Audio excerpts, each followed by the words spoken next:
It seems like everybody in my niche on YouTube just has these like pristine video sets. Or maybe that's just me being too critical, but when I see other people, I'm just like, man, I need to up my game when it comes to my background. What's happening, guys? I'm Sam DeZeo, and this is Smart Design, where we teach creators how to create content that brings positivity and joy into the world, because there's just enough crap content out there, and let's not create crap. And if you've ever watched one of my videos before, you've probably noticed that my backgrounds, or my video sets, if you will, always look pretty terrible. And maybe you didn't think that because you're a good person, but if I'm being the most critical person of my own videos, I noticed. We are in the middle of this like quarantine thing, and we're on lockdown. So, I mean, it's March 28th, 2020.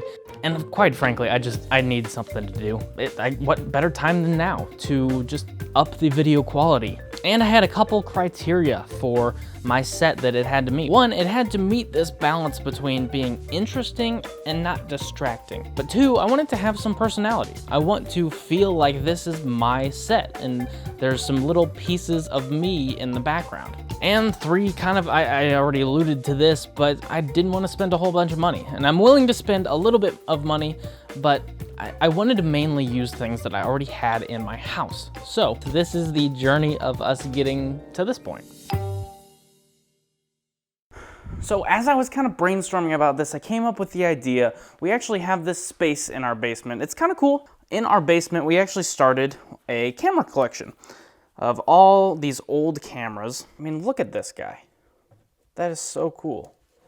It's got so many types of different cameras, and we've even got flashes. My personal favorite, this was actually my first camera. It was called the Digital Blue. I don't know if you've heard of it, but this was the first camera that I ever owned. So this made it into the collection. So the thinking was, since this channel kind of focuses around camera and creating films and whatnot, maybe this would be a sweet background. But here's the deal, we are in a basement that has laundry and storage and concrete floors for sound. I mean, it's just not meant to be a video set. So how can I, on the cheap, make this a sweet looking video set? And if you're anything like me, you are also a cheapskate, and you don't like paying a lot of money for things, because frankly, whether it's video equipment or really anything, I don't like spending money. It's just part of who I am. Step one, I figure, is to come up with some sort of interesting lighting for the background, because any cool background that you see in YouTube videos, it's got some legit practical lights in the background. And if you don't know what a practical light is, it's basically a light that is physically in your background. You can see the light back there. And right now we don't really have that. Back here, all we have is the TV. There's no sort of lights down here. A lot of these cameras are black and gray, and it's on a black backdrop. It's honestly just not that interesting to look at, even though the subject is super interesting. So what I ended up doing was I ended up installing strip lights into this shelf. And the first step in doing that is finding out how much strip light I need. First of all, I knew I wanted to have a light in the back of the shelf.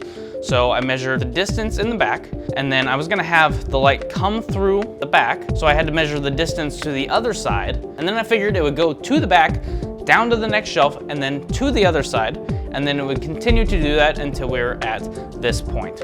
And overall, that ended up being somewhere around 25 feet. So I knew I needed to find online a strip light that was gonna cover this whole thing. I called up my friend Jeff Bezos over at Amazon, and I said, hey, you got about 30 feet of strip light?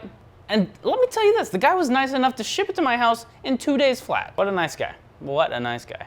So you can see my strip light stuck to the ceiling here. And it's clearly a high quality strip light, because when I touch it, these lights turn on, which isn't supposed to happen, but it's happening. Again, $30. So what I did is we have this power strip here at the top, beautifully placed for everyone to see. So in the back, we have a strip light going all the way to the other side.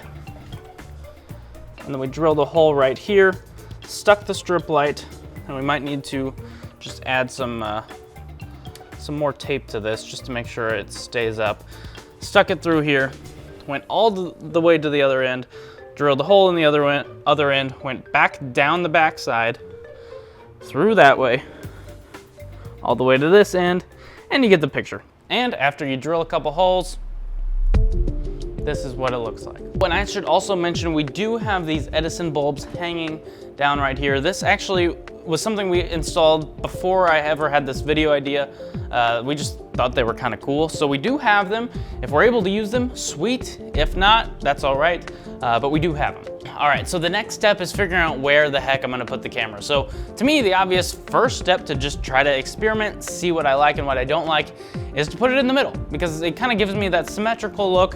It looks the same on both sides, and maybe I'd like it. I kind of like that high contrast look, so we're just gonna use one light. I am kind of, as you can see, working with just a few outlets. So I'm probably gonna have to unplug something to make this work. Turned on my key light. Turned on my Edison bulbs just to give me a little backlight since I knew they weren't gonna be in the shot. Now, the day I actually did this, I took a picture just to see what it would look like, and I actually kinda liked it. But my wife was down here at the time watching The Office on the TV, and I went over to her, showed her, and she had a good point that you can't actually see the cameras in the background, which is really the whole life of the party to begin with, so I wasn't a huge fan of that.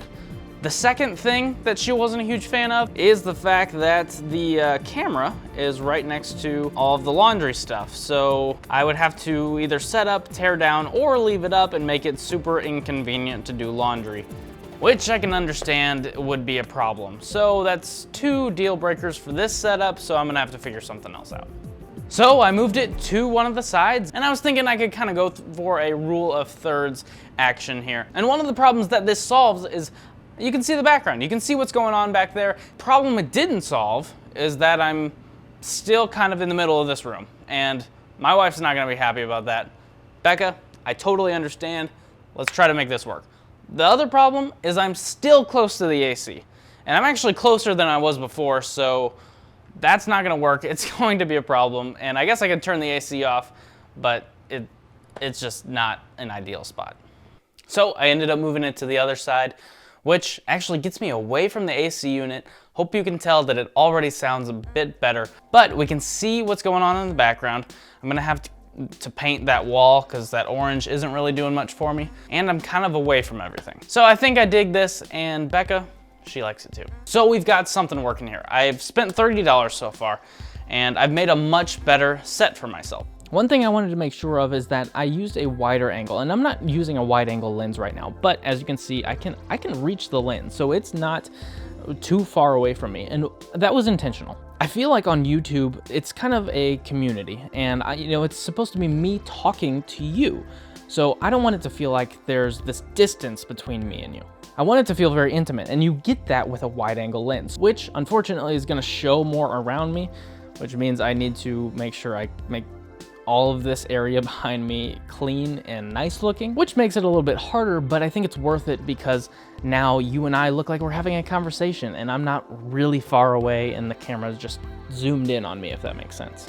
So like I said, this set isn't done. There's still some cleaning up to do. There's still some work to be done. And if you're creating videos like this, you know what might come in handy for you is a teleprompter. And if you're a cheapskate like me, you might be thinking like in the $4 or $5 range. Well, if you want to create a teleprompter for $4, click this video right here. I know it's hard to believe, but trust me, click this video right here.